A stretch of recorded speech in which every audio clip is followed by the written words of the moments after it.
Sir जी, जो आज का ये कॉन्फ्रेंस रखा गया है, क्या मकसद है कॉन्फ्रेंस का? देखिए, आज गोरखपुर के प्रेस क्लब में प्रेस कॉन्फ्रेंस इसलिए बुलाई गई है कि भागीदारी पार्टी के तत्वाधान में 26 नवंबर को रानीडीहा पीएन पब्लिक स्कूल में भागीदारी पार्टी वंचित शोषित जन जागरण महारैली करने जा रही है। और इस रैली के माध्यम से हम पूरे देश में एक संदेश देना चाहते हैं कि आज़ादी के 76 साल बाद जो जातियां अपने अधिकारों से वंचित रह गई हैं, जो आज तक केवल वोट देने की मशीन बन के रह गई हैं, उन उपेक्षित जातियों की सामाजिक, आर्थिक, शैक्षणिक, राजनीतिक क्षेत्र में भागीदारी कैसे सुनिश्चित कराया जाए। क्योंकि वोट तो सभी को चाहिए, लेकिन हिस्सेदारी की बात कोई नहीं करता है। भागीदारी पार्टी चाहती है कि अगर आप वोट लेते हो वंचित समाज के लोगों का, तो उनकी हिस्सेदारी भी मिलनी चाहिए। पाल, प्रजापति, बिंद, केवट, मल्लाह, निषाद, भर, राजभर, मछुआरा, दर्जी, तेली, नट, मुसहर, कुंजड़ा, खटिक, डोम, पासी, शेख, सैयद, पठान, अंसारी, ये तमाम ऐसी उपेक्षित जातियां हैं जो वोट तो देती हैं, लेकिन वोट देने के बाद जब इनकी हिस्सेदारी की बात आती है तो इनकी भागीदारी शून्य के बराबर है। जैसे कोई वैकेंसी 100 वैकेंसी निकली, 27 पिछड़ी जाति की लाइन लगनी चाहिए, तो उस पिछड़ी जाति में भी जो कुछ दबंग जातियां हैं, 4-5 जातियां, वो पूरा का पूरा फायदा ले लेती हैं। पाल, प्रजापति, बिंद, केवट, मल्लाह का कहीं नंबर ही नहीं लगता है। तो हम ये सरकार को बताना चाहते हैं कि राघवेंद्र सिंह की अध्यक्षता में जो सामाजिक न्याय समिति बनाई गई और समिति ने सरकार को रिपोर्ट सौंप दिया, लेकिन सरकार ने उस रिपोर्ट को अभी तक सार्वजनिक नहीं किया।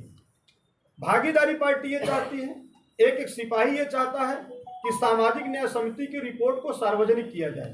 जो 7, 9, 11 में जो विभाजन किया गया है, ताकि जो विकास की मुख्यधारा के अंतिम पायदान पर बैठा हुआ व्यक्ति है उसकी भी भागीदारी मिल सके। अब जैसे नट का बेटा है, मुसहर का है, कुंजड़ा, खटिक, डोम, पासी है, अर्कवंशी है, आरक है, इनकी भागीदारी कहाँ है? इनकी भागीदारी शून्य के बराबर है। तो अगर ये वर्गीकरण कर दिया जाता है तो जिसके जो हिस्से में आएगा तो उसका भी बेटा बेटी पढ़ लिख कर मास्टर, बाबू, डॉक्टर, चपरासी, लेखपाल, सिपाही, दरोगा बनेगा। ये भागीदारी पार्टी चाहती है। और हमारा मकसद है, जैसे देश के प्रधानमंत्री जी कहते हैं कि 1 नेशन 1 इलेक्शन, हम इसके पक्षधर हैं, बिल्कुल होना चाहिए।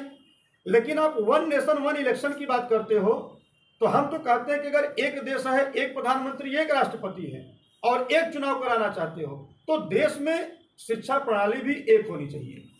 जो प्राथमिक स्कूल है, प्राइमरी में गरीब का बेटा क से कबूतर पढ़ने जाता है और अमीर का बेटा कॉन्वेंट में क से कंप्यूटर पढ़ने जाता है।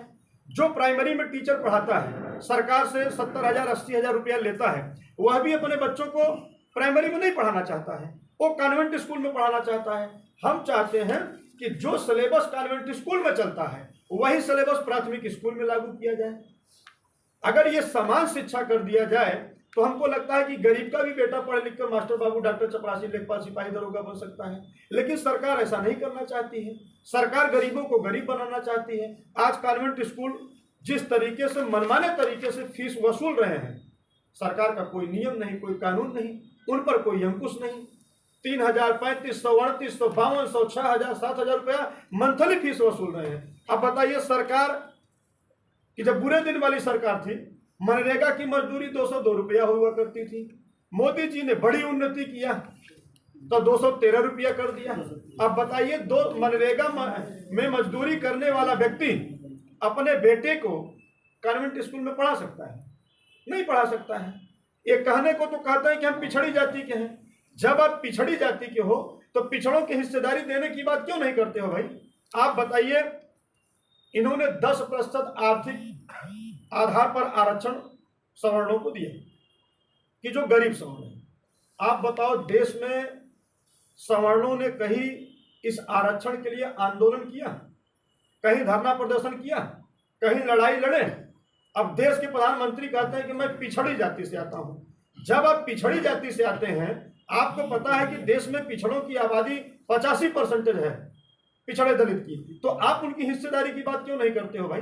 हम ये नहीं कहते कि 10% आपने जो आर्थिक आधार पर आरक्षण दिया वो गलत किया, आपने सही किया।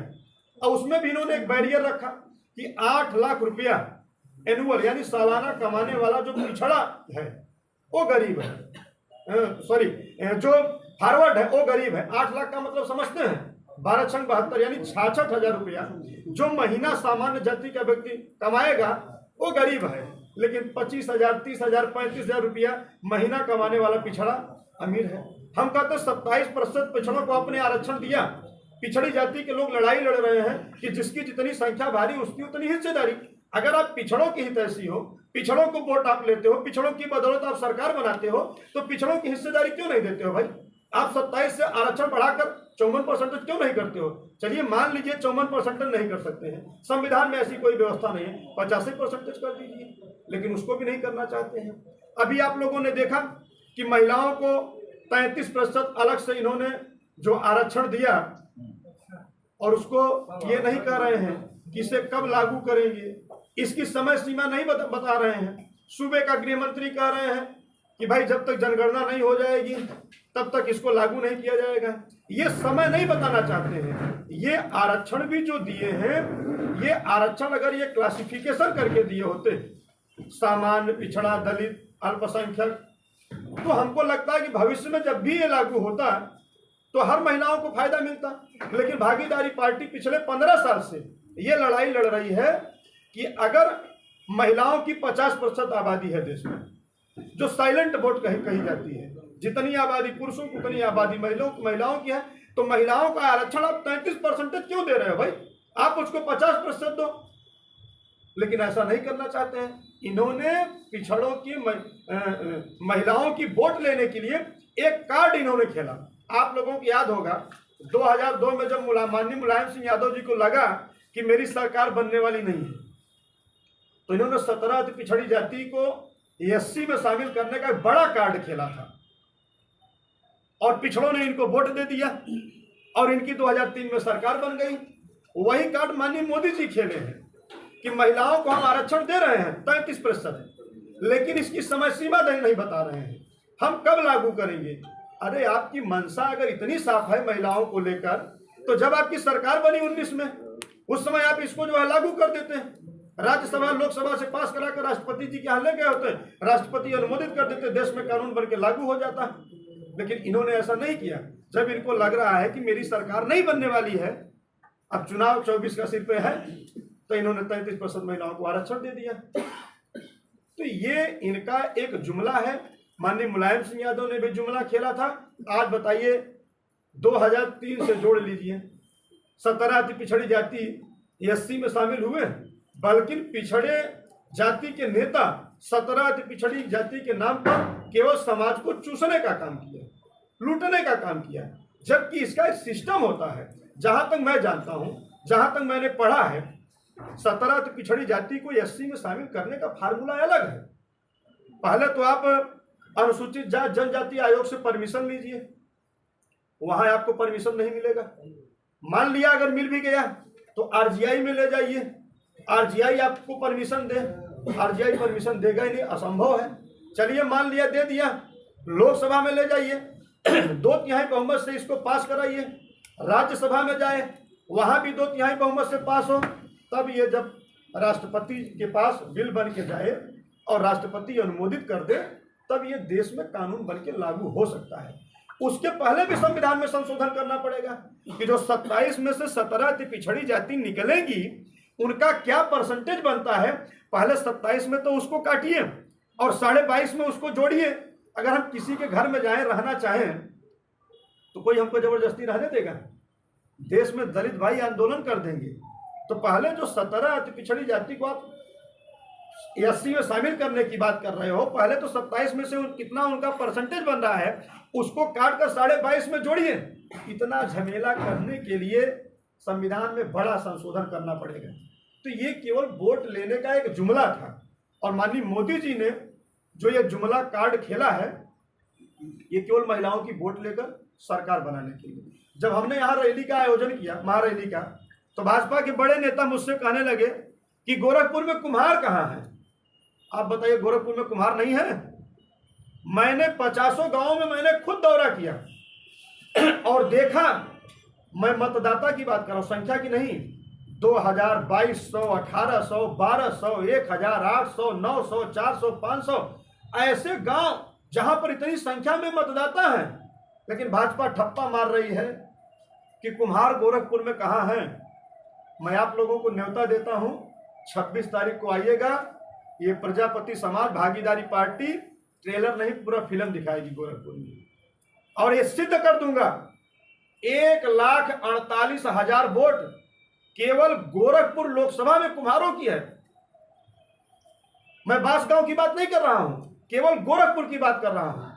लेकिन ये समाज अभी तक कभी सपा को, कभी बसपा को, कभी कांग्रेस को, कभी भाजपा को वोट देते चला आया, इसलिए इसकी गणना नहीं थी। लेकिन इस बार भागीदारी पार्टी के साथ ये समाज जुड़कर मन बना लिया है कि भाई देखो, देश की असली सच्चाई जाति है।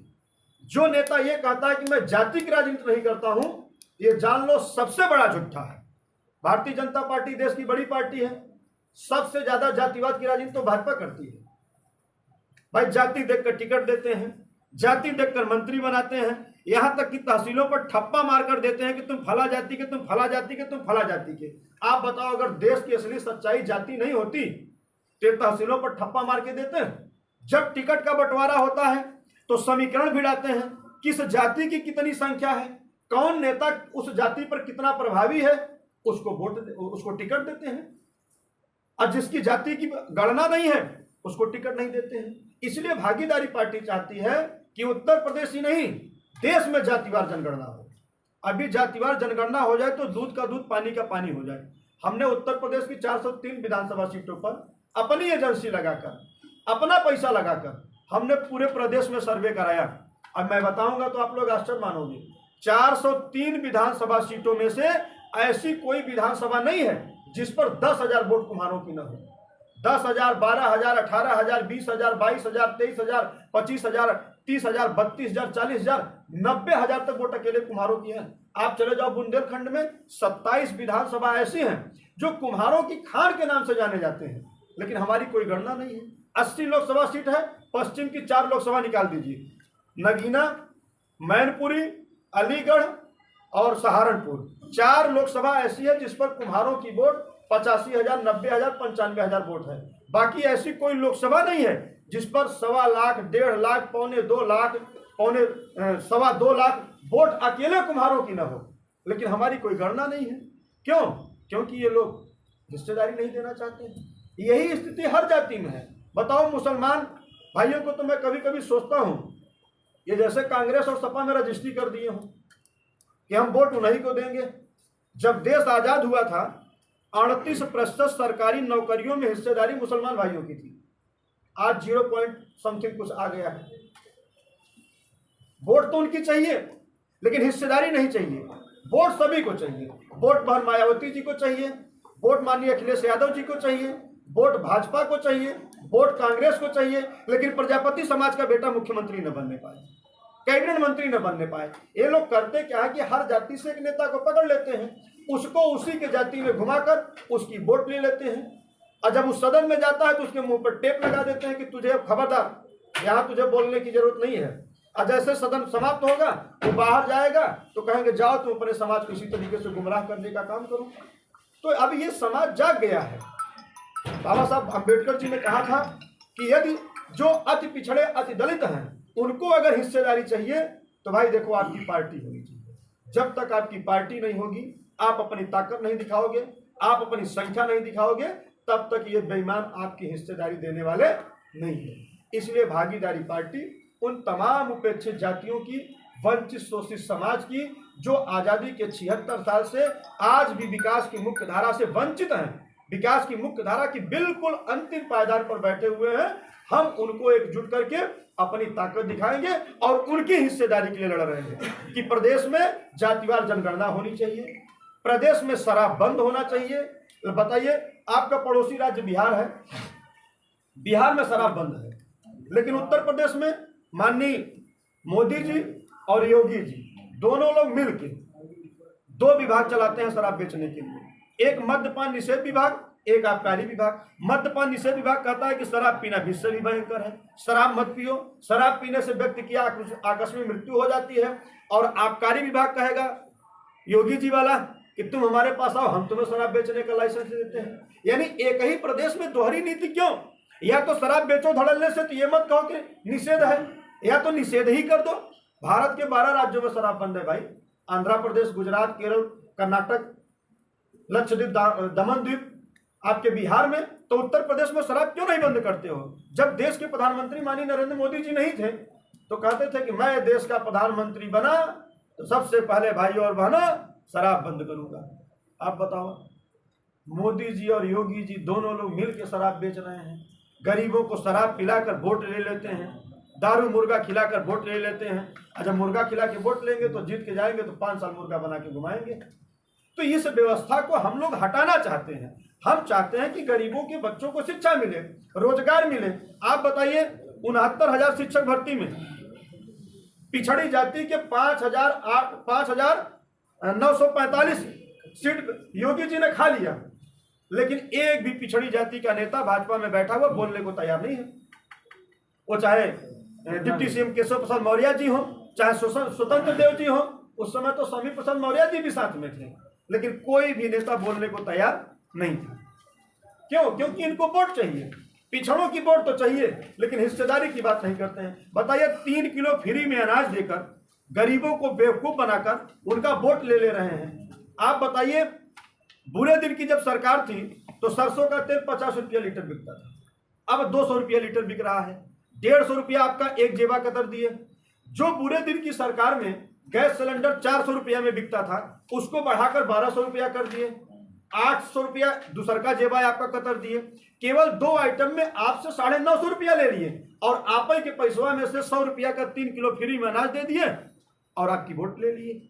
अभी मोदी जी बयान दे रहे थे, मैंने देखा राजस्थान में, कि भाइयों और बहनों, यहां तो पेट्रोल का दाम 97 रुपया 73 पैसा है, आप हमारी सरकार बनाओ। नहीं, 112 रुपया बताएं कि वहां जगह 112 रुपया है, और हम उत्तर प्रदेश में 97 रुपया में बेचते हैं, जहां जहां हमारी सरकार है। अरे भाई, बुरे दिन की जब सरकार थी 70 रुपए 75 रुपए लीटर पेट्रोल बिकता था, और आपने उसको बढ़ाकर 100 रुपया कर दिया, और आपने 10 रुपए कम कर दिया, तब बोला महंगाई घटी कि बढ़ी। मतलब बेवकूफ बनाने का फार्मूला देखिए। मतलब खड़े खड़े झूठ बोल रहे हैं, पब्लिक के बीच में झूठ बोल रहे हैं कि हमारी सरकार बनेगी तो 112 से हम कम कर देंगे। मैं मानता तब आप कम करते। यही मोदी जी 2014 में कहे थे कि हम अच्छे दिन ले आएंगे, उस समय बुरे दिन वाली सरकार थी भाई। 65 रुपया 70 रुपया 80 रुपया लीटर डीजल पेट्रोल धीरे धीरे बढ़ रहा था, तो उस समय बुरा दिन था। और महंगाई के सवाल को लेकर इन लोगों ने केंद्र में सरकार बनाया। उस समय भाजपा की कमेटी, मोदी जी की मंडली ढोल नगाड़ा हारमोनिया लेकर खूब गलियों चौराहों मंडलों मुख्यालयों पर गाना गाते थे। उस समय फिल्म का गाना चला था, महंगाई डायन खाया जाता। आप बताओ, महंगाई के सवाल को लेकर इन लोगों ने केंद्र में सरकार बनाया। आज महंगाई कहां पर है? जो गरीब बेचारा छोटा सा घर बनाने के लिए 215 रुपया 20 रुपया बोरी सीमेंट खरीदता था, आज 450 रुपया में खरीद रहा है। जो अरहर की दाल 50 रुपए 55 रुपए में बिकती थी, आज 200 रुपए में बिक रही है। सरसों का तेल आपने देखा ही 200 रुपया लीटर बिक रहा है। डीजल पेट्रोल सैकड़ा मार चुके हैं। सब्जी मंडी में जाते थे ठंडियों में के दिनों में, सीजन में 2 रुपए की गोभी मिल जाती थी, 2 रुपए किलो टमाटर मिल जाता था, 2 रुपए किलो नमक मिल जाता था। आज देखिए, जो मोबाइल आप 199 रुपया के रिचार्ज कराते थे, आज 599 का रिचार्ज करा रहे हैं। महंगाई कहाँ है? महंगाई आसमान छू रही है, लेकिन भारतीय जनता पार्टी का एक भी नेता सदन में महंगाई के सवाल को लेकर बोलने को तैयार नहीं है। बीजेपी ने पूरे देश में 900 पार्टी कार्यालय बनाया है, और एक एक पार्टी कार्यालय 20 करोड़ से लेकर 50 करोड़ रुपए तक के बने हैं।